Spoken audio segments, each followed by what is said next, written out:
നമസ്കാരം. മലയാളി വാർത്തയിലേക്ക് സ്വാഗതം. മഹിളാ കോൺഗ്രസിൽ അമ്മയുടെ പ്രായമുള്ള ആളുകൾക്ക് വരെ രാഹുൽ മാങ്കൂട്ടത്തിൽ നിന്നും മോശം അനുഭവം ഉണ്ടായെന്ന വെളിപ്പെടുത്തലുമായി KPCC സാംസ്കാരിക സാഹിത്യ ജനറൽ സെക്രട്ടറി MA ഷഹനാസ് ഗുരുതരമായ ആരോപണം ഉന്നയിക്കുകയാണ്. ശരിയാണ്, രാഹുൽ മാങ്കൂട്ടത്തിനെതിരെ ഇപ്പോൾ കോടതിയിൽ ഒരു പീഡന പരാതി നിലനിൽക്കുകയാണ്. അതിന്റെ വാദപ്രതിവാദങ്ങൾ നടന്നുകൊണ്ടിരിക്കുകയാണ്. കഴിഞ്ഞ ദിവസം ഒരു കേസ് കൂടി രാഹുൽ മാങ്കൂട്ടത്തിനെതിരെ രജിസ്റ്റർ ചെയ്തിട്ടുണ്ടായിരുന്നു. ഈ ഘട്ടത്തിൽ എന്തും രാഹുൽ മാങ്കൂട്ടത്തിനെതിരെ വിളിച്ചു പറഞ്ഞാൽ ജനം കേട്ടുകൊണ്ടിരിക്കും എന്ന ആർക്കെങ്കിലും തെറ്റിദ്ധാരണയുണ്ടെങ്കിൽ അത് തെറ്റ് മാത്രമാണ് എന്ന് പറഞ്ഞുകൊണ്ട് നിരവധി കമന്റുകൾ MA ഷഹനാസിന്റെ ഈ പ്രസ്താവനയ്ക്ക് താഴെയായി വരുന്നുണ്ട്. അതും ഗുരുതരമായ ആരോപണമാണ് ഉന്നയിച്ചിരിക്കുന്നത്. അമ്മയുടെ പ്രായമുള്ള സ്ത്രീകൾക്ക് വരെ എന്നാണ് പറയുന്നത്. അതായത് പ്രായഭേദമന്യേ അമ്മയെന്നോ അല്ലെങ്കിൽ സമപ്രായക്കാരെന്നോ പ്രായത്തിന് മുതിർന്നവരോ എന്നൊരു വ്യത്യാസവും ഇല്ലാതെ ഈ രാഹുൽ മാങ്കൂട്ടത്തിൽ എല്ലാവരോടും വളരെ മോശമായ രീതിയിലാണ് പെരുമാറി എന്ന് ഒരു കമന്റ് വരുമ്പോൾ അത് ചെറുതായി നമുക്ക് കാണാൻ സാധിക്കുകയില്ല. എത്രത്തോളം വാസ്തവമാണ് എന്നറിയില്ല. എന്തായാലും ഷഹനാസ് പറയുന്നത് തനിക്ക് തെളിവുകൾ ഉണ്ട് എന്നാണ് പറയുന്നത്. ഒരു കാര്യം ഒന്ന് സംശയം നമുക്ക് വരികയാണ്. ഇത്രയും രാഷ്ട്രീയപരമായി എല്ലാ കാര്യങ്ങളിലും ഇടപെടുന്ന വ്യക്തി, രാഷ്ട്രീയപരമായി എല്ലാവർക്കും എല്ലാ കാര്യവും ചെയ്തു കൊടുക്കുന്ന ഒരു വ്യക്തിക്ക് ഇത്തരത്തിൽ ഓടി നടന്ന് പീഡിപ്പിക്കാനും ഓടി നടന്ന് ഇഷ്ടം സ്ഥാപിക്കാനും ഒക്കെ എവിടെ നിന്നാണ് സമയം എന്നാണ് പലരും ചോദിക്കുന്നത്. എന്തായാലും ഏഷ്യാനെറ്റ് ന്യൂസിനോടായിരുന്നു ഷഹനാസിന്റെ ഈ പ്രതികരണം വന്നിരുന്നത്. രാഹുലിനെതിരെ പരാതി പറഞ്ഞപ്പോഴുള്ള ഷാഫിയുടെ മൗനം പരിഹാസമായി തോന്നി. താൻ പറഞ്ഞത് കള്ളമാണെന്ന് ഷാഫി പറഞ്ഞാൽ തെളിവ് പുറത്തുവിടുമെന്നും പാർട്ടി നടപടിയെയും സൈബർ ആക്രമണങ്ങളെയും ഭയപ്പെടുന്നില്ലെന്നും ഷഹനാസ് വ്യക്തമാക്കി. ഷഹനാസ് പറയുന്ന കാര്യങ്ങൾ നമുക്കൊന്ന് കേൾക്കാം. എന്തായാലും ഷഹനാസ് രൂക്ഷമായ ഭാഷയിലാണ് വിമർശനം ഉന്നയിക്കുന്നത്. ഒരു കുഴിയിൽ വീണ് കിടക്കുന്നവനെ പിടിച്ചു കയറ്റാൻ ആരും ഉണ്ടാകില്ല, ആ കുഴിയിലേക്ക് മണ്ണ് വാരിടാൻ മാത്രമേ ആളുകൾ ഉണ്ടാകുള്ളൂ. അങ്ങനെയും ഒക്കെ കമന്റുകൾ വരുന്നുണ്ട്. എന്തായാലും രൂക്ഷമായ ഭാഷയിലുള്ള വിമർശനങ്ങൾ വരുമ്പോൾ ഷഹനാസിനെതിരെ സൈബർ ആക്രമണം ഉണ്ടാകുന്നു എന്നാണ് മനസ്സിലാകുന്നത്. അതായത് ഇവരൊക്കെ എന്തുകൊണ്ട് ഇത്രയും വൈകിപ്പോയി പറയാൻ എന്നാണ് പലരും ചോദിക്കുന്നത്. എവിടെയായിരുന്നു ഇവർ ഇത്രയും നാളെന്നും ചോദിക്കുന്നുണ്ട്. അതിന് താഴെ വന്ന ചില കമന്റുകൾ നമുക്ക് നോക്കാം. ഈ തെരഞ്ഞെടുപ്പ് കോൺഗ്രസ് പതനം പൂർണ്ണം. ഇത്രയ്ക്കും ചീപ്പാണോ രാഹുൽ? നല്ല കുലീനയായ സ്ത്രീ എന്ന് പറഞ്ഞുകൊണ്ട് കമന്റ് വരുന്നുണ്ട്. യഥാർത്ഥ വ്യക്തി ഹെഡ് മാസ്റ്റർ ആണ്.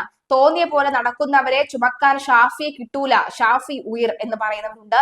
വീടിന്റെ അയലത്തുള്ള ആൾക്കാർക്ക് പോലും അറിയാത്ത മഹിതകൾക്ക് പേരെടുക്കാൻ പറ്റിയ എളുപ്പ വഴിയാണ് ഇതുപോലെയുള്ള വെളിപ്പെടുത്തലുകൾ എന്ന് പറയുന്നവർ ധാരാളമാണ്.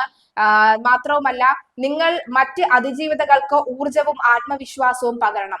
നിങ്ങളുടെ ഉത്തരവാദിത്വമാണ്. ഈ കോഴിക്കുഞ്ഞുങ്ങളെ വെറുതെ വിടരുത്. വെറുതെ വിട്ടാൽ കേരളം നശിച്ചു പോകും. ഷാഫിയും തന്നെ ബെഡ്റൂമിലേക്ക് വിളിച്ചിരുന്നു എന്ന് പറയുന്നത് ഷഹനാസ് പറയുകയാണോ ഷഹനാസ് എന്ന് ചോദിക്കുന്നുണ്ട്. രാഹുലിന്റെ വളർച്ചയെ ഭയപ്പെടുന്ന കോൺഗ്രസ് CJP നേതാക്കൾ മാധ്യമങ്ങൾ ഉപയോഗിച്ച് കള്ളം പ്രചരിപ്പിച്ചുകൊണ്ടേയിരിക്കും. രാഹുലിനെതിരായി തെറ്റായ പൊതുബോധം ഉണ്ടാക്കിയെടുക്കാൻ ശ്രമിക്കുകയാണ്. എന്നെ പോലെയുള്ള കോൺഗ്രസ് പ്രവർത്തകരുടെ വോട്ട് നോട്ടയ്ക്ക് കൊടുക്കും എന്ന് പറഞ്ഞ നിരവധി ആളുകൾ രംഗത്ത് വരുന്നുണ്ട്. കോൺഗ്രസ് പതനം തുടങ്ങിയോ എന്ന് പോലും ചോദിക്കുന്നവരുടെ എണ്ണം ഉയരുകയാണ്. ഞാൻ നേരത്തെ തന്നെ ഞങ്ങളുടെ കമ്മിറ്റിയിൽ ഞങ്ങളുടെ പ്രസിഡന്റ് ആയിരുന്ന അന്നത്തെ MLA ആയിരുന്ന ഷാഫി പറമ്പിൽ MLA ഇത് ഞാൻ സൂചിപ്പിച്ചിട്ടുണ്ട്. അത് എനിക്ക് ഒരു അനുഭവം ഉണ്ടായതുകൊണ്ട് മാത്രമല്ല, എന്നെപ്പോലെ തന്നെ യൂത്ത് കോൺഗ്രസിൻ്റെ അന്നത്തെ ഭാരവാഹികളായിരുന്ന സ്ത്രീകൾക്കും അന്ന് മഹിളാ കോൺഗ്രസിൻ്റെ ചിലപ്പം ഞാൻ വിചാരിക്കുന്നത് ശ്രീ രാഹുൽ മാങ്കൂട്ടത്തിൻ്റെ അമ്മയുടെ സ്ഥാനമുള്ള അത്രയും മുതിർന്ന സ്ത്രീകൾക്കും ഇത്തരത്തിലുള്ള സമാന അനുഭവങ്ങൾ ഉണ്ടായി എന്ന് ഞാൻ അറിഞ്ഞത് കൊണ്ട് തന്നെയാണ് ഞാനത് അറിയിച്ചത്. യൂത്ത് കോൺഗ്രസ് എന്ന് പറയുന്ന പ്രസ്ഥാനം ഒരുപാട് പെൺകുട്ടികൾക്ക് കടന്നു വരാനുള്ള ഒരു സ്പേസാണ്. അത് ഇദ്ദേഹത്തെ പോലെയുള്ള ഒരാൾ പ്രസിഡൻ്റ് ആകുമ്പോൾ അത് അങ്ങനെ ഒരു പെൺകുട്ടികൾക്ക് കടന്നു വരാനുള്ള ഒരു സ്പേസ് കുറയുമെന്ന് ഞാൻ ശ്രീ ഷാഫി പറമ്പിൽ MLA പറഞ്ഞത് ഒരിക്കലുമില്ല. അദ്ദേഹം അങ്ങനെ അതിന് ഒരു തരത്തിലും ഒരു പരിഗണനയും അതിന് തന്നിട്ടില്ല. അദ്ദേഹത്തിൻ്റെ മൗനം അതിനൊരു പരിഹാസമായിട്ടാണ് ഞാൻ കണ്ടിട്ടുള്ളത്. ഒരു പെൺകുട്ടിയെ ഇപ്പോൾ വന്ന് പറയാത്ത ഒരുപാട് പേരുണ്ടാവുമെന്ന് ഞാൻ വിശ്വസിക്കുന്നുണ്ട്. അപ്പം അത്തരമുള്ള സ്ത്രീകളെ മുഴുവൻ മാനത്തിന് ഉത്തരം പറയാൻ ഉത്തരവാദിത്വം കൂടി ശ്രീ ഷാഫി പറമ്പിൽ MP ക്ക് ഇന്നുണ്ട്. അല്ല, ഞാൻ അദ്ദേഹം പ്രതിരോധിക്കണമെന്ന് തന്നെയാണ് ഞാൻ പറയുന്നത്. ഷഹനാസ് പറയുന്നത് കള്ളമാണ് എന്ന് നാളെ ഷാഫി പറമ്പിൽ MP മീഡിയാസിനോടോ അല്ലെങ്കിൽ സോഷ്യൽ മീഡിയയിലോ ഷെയർ ചെയ്യട്ടെ. അതിനുള്ള തെളിവുമായിട്ട് ശക്തമായിട്ട് തന്നെ ഞാൻ മുന്നോട്ട് വരും. അതിലൊരു മടിയില്ല. കാരണം അവരൊക്കെ അങ്ങനെയൊക്കെ പറയും പ്രവർത്തിക്കുമെന്ന് അറിയാത്ത വിഡ്ഢിയൊന്നുമല്ല ഞാൻ. അതിൻ്റെ ഒരു തെളിവുമില്ലാതെ സോഷ്യൽ മീഡിയയിൽ വന്ന് പറയാൻ മാത്രം ഒരു പൊട്ടിയല്ല ഞാൻ. രാഹുൽ ഈ സംസാരിച്ചതിനും തെളിവുണ്ട്. രാഹുൽ ഈ സംസാരിച്ചതിന് മാത്രമല്ല, ഇനിയും ഒരുപാട് സംസാരിച്ചതിന് തെളിവുകൾ എൻ്റെ കയ്യിലുണ്ട്.